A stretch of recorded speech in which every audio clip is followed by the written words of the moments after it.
Hey, what's going on, y'all? Hope everyone's having a fabulous day.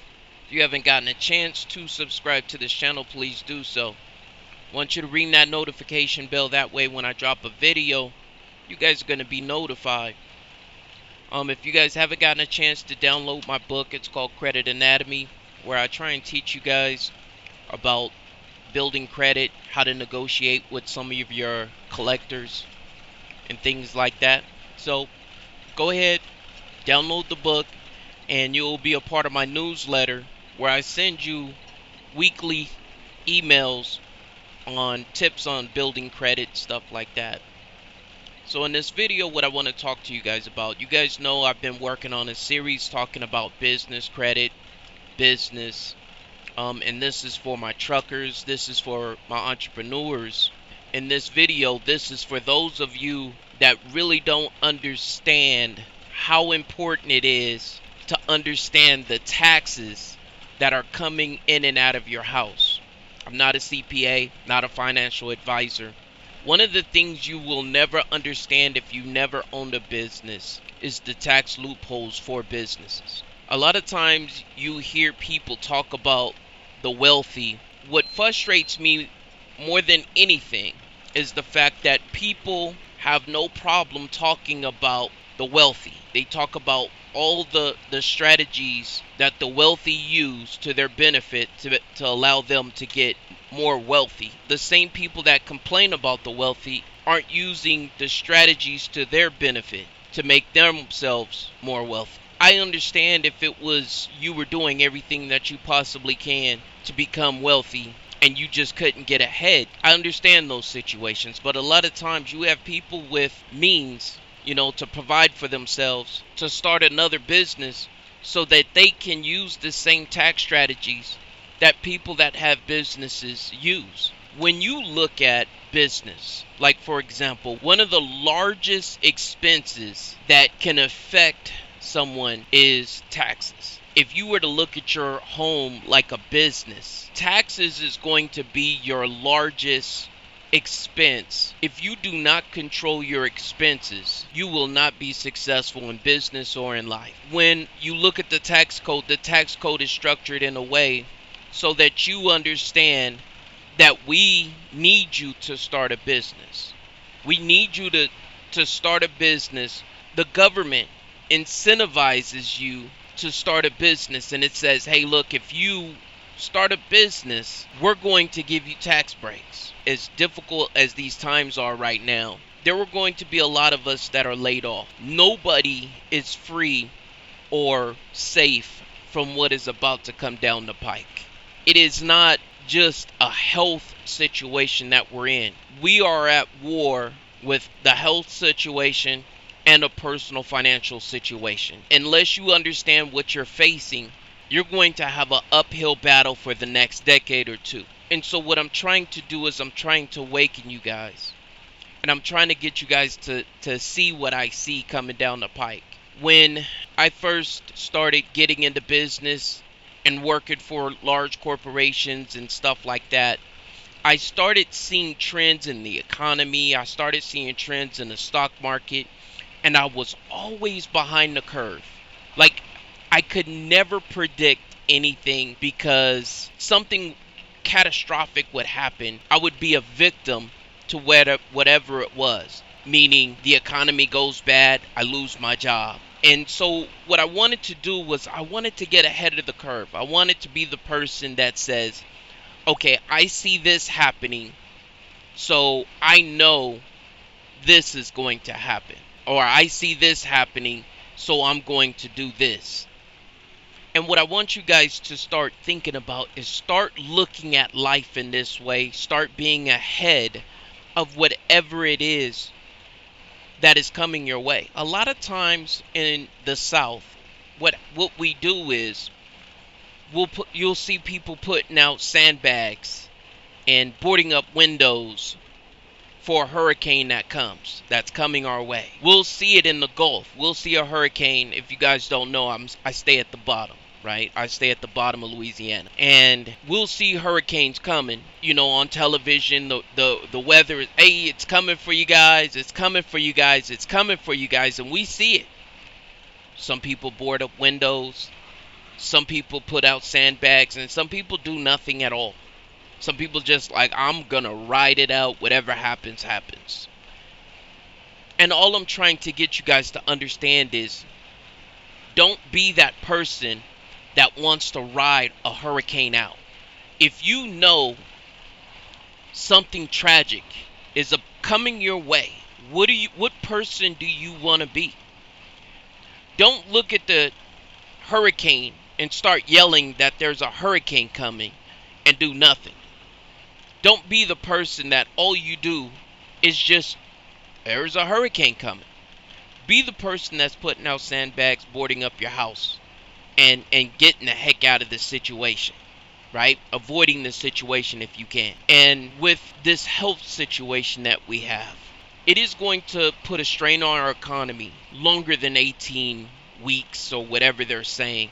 This is going to be something that's going to put a strain on our economy, on our families. There's not one person that I'm speaking to that do not have a person that they know that has been affected by cancer in some kind of way. Everyone knows somebody that's been affected. Maybe it's happened to one of your family members. Maybe it's you. Everyone knows somebody that their family was affected by cancer. I don't think at this point we all know somebody where cancer has riddled a family. And I believe that this is going to be the same situation. This is one of the deadliest viruses that's ever been on the face of the earth. I truly believe that. But what I don't understand is, we all know that this is about to affect us. We see it coming. If you don't know anybody that's been affected by this virus, if you don't have any family member that's been affected by this virus, please understand, you will, whether it's health or financial. You're going to hear people losing their jobs. You're going to hear people that lost a loved one. You're going to hear all these situations. What are you going to do? How are you going to prepare yourself and your family for this situation? People are talking about, okay, well, I'm practicing distancing. Okay, but that's not what we're practicing. That's not what we need to be focusing on right now. What we need to be focusing on is, what is it that our economy is going to look like in the next 18 months? Now, if you think that our government is going to allow us to sit in our house until this disease dissipates, or whatever they think it's going to do, you got the wrong country. Your country can give a flute about you, your health, or what you got going on in your personal finances. And those of you that are looking at this $1,200 or this $1,400, whatever they decide to give us, and say, okay, well, they care, you're not seeing the picture. And I'm not the one to bring Armageddon to you guys. And this video is not about Armageddon. What I'm trying to do is prepare you guys and get you guys thinking, not about today, not about when are we getting out of this house, but what does our economy look like in the next 18 months? What does this video have to do with taxes? Right? What does this video have to do with taxes? Let me explain to you. So, if you were to start a business, online business, multi-level marketing business, you are going to be in a position to where you can keep as much money as you possibly can in your home. There are going to be situations, and it's been happening since the 70s. If you go back and you look, it used to be, once upon a time, people would go to work and work for a company and stay with that company for years. That is not the situation. Since 1970, I think it was 71, since we got off the gold standard, our economy has changed. Meaning, people that went to work and stayed with one job you start seeing people now getting fired, terminated, and going work at other jobs. And you start seeing a person's lifespan have more than one job in there or more than one career. You start seeing this rapid growth. You could look at the numbers and it's telling you a story. I don't believe inflation is what we need to fear. What we need to fear is taxes. If you look at how much money that this government is printing, you will see and understand they have no concern about you and your family. And when I say family, I'm not talking about your kids. I'm talking about your kids' kids. Their kids' kids. They don't care. They're not thinking about it. The only way that we're going to be able to pay for this situation is through taxes. That's it. If you look at how our government receives income, it's through taxes. We have been on a trajectory of lowering taxes for quite a bit of time now. For quite some time. We've been lowering taxes. Read my lips, no new taxes. Right? And that's been the fad. Even though he raised taxes, Bush Sr. raised taxes, that's been the fad by every president and every government in office, is to lower taxes for quite some time. Taxes are at an all-time low. I believe in 63, I believe the highest tax bracket was 80%. Right now it's like 30%. Trump just changed our taxes once again. So when you look at this, how are we going to pay this situation back? How are we going to, this $6 trillion that they're talking about giving away, once it's all said and done, how are they going to pay this back? They are going to raise our taxes. Listen to what I'm saying. They are going to raise our taxes. I'm not saying that, look, this is Armageddon. Not saying that. But what I want you guys to understand something. No debt goes unpaid. It's paid one way or another. No debt goes unpaid. And your government is going to put us in a situation where we feel obligated to pay higher taxes. And I'm here to tell you, when they give you this money, this $1,200, and you run to the bank and you cash that check, please understand what you're cashing. You are basically saying, I sign off on you, the U.S. government, to raise my taxes. And that's basically what you're doing when you cash these checks. I'm not saying don't cash the check. I'm not saying that. What I'm saying is, understand what this is going to be about. They are going to raise our taxes at some point. Maybe not this year. Maybe not this president. Maybe it's the next president. Maybe it's the president after that. But at some point, our government is going to start raising our taxes. So what do? If you're a W-2 employee?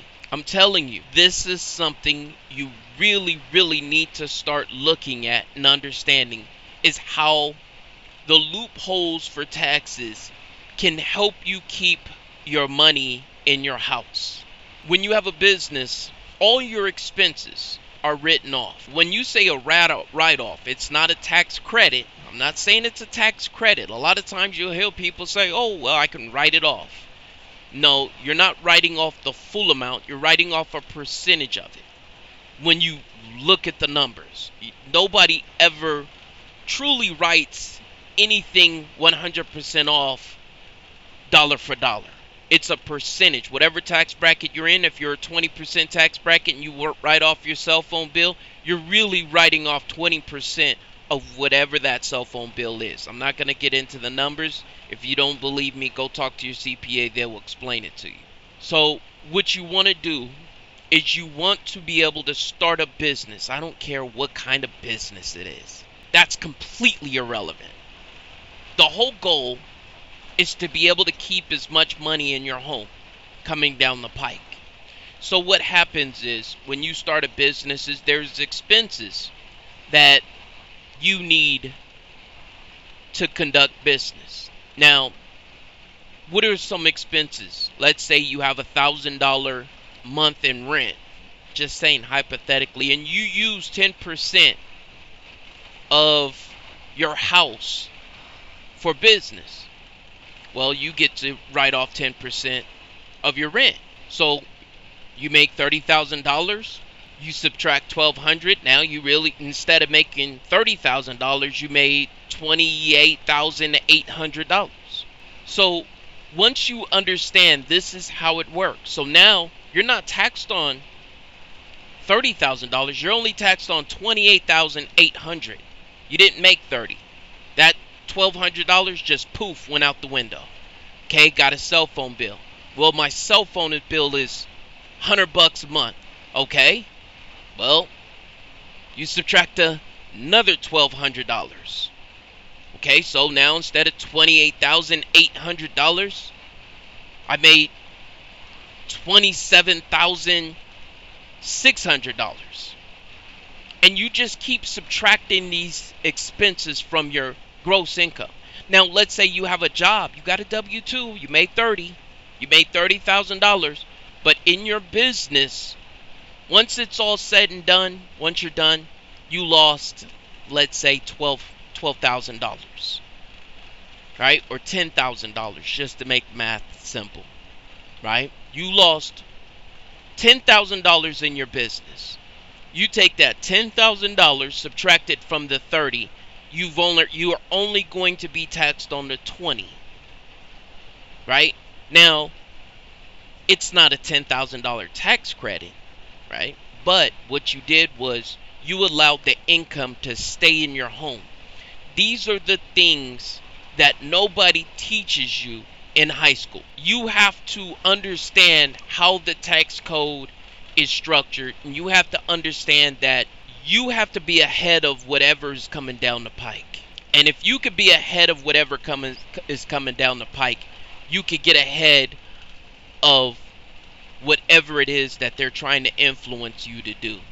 I hope this video makes you guys think, because those of you that are just going through life at the mercy of whatever it is, you're going to have an uphill battle. And some of you people that I'll never do an MLM.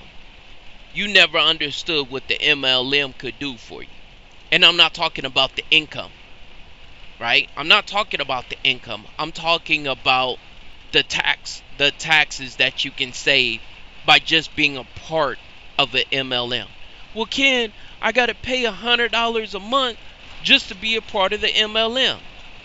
Yeah, but you get to write that $100 a month off as a business expense also. Even if you don't make any money, you saved money. Keep as much money in your pocket as you possibly can. And I hope you guys understand what I'm trying to explain to you. If you guys stayed around for this entire video, I truly, truly appreciate it. I hope each and every one of you guys are staying safe. I hope you guys are staying blessed, prayed up, in the house, right? Because we're not supposed to be out here in the streets. And I'm going to catch you guys on the next one. God bless. Take care. Bye-bye.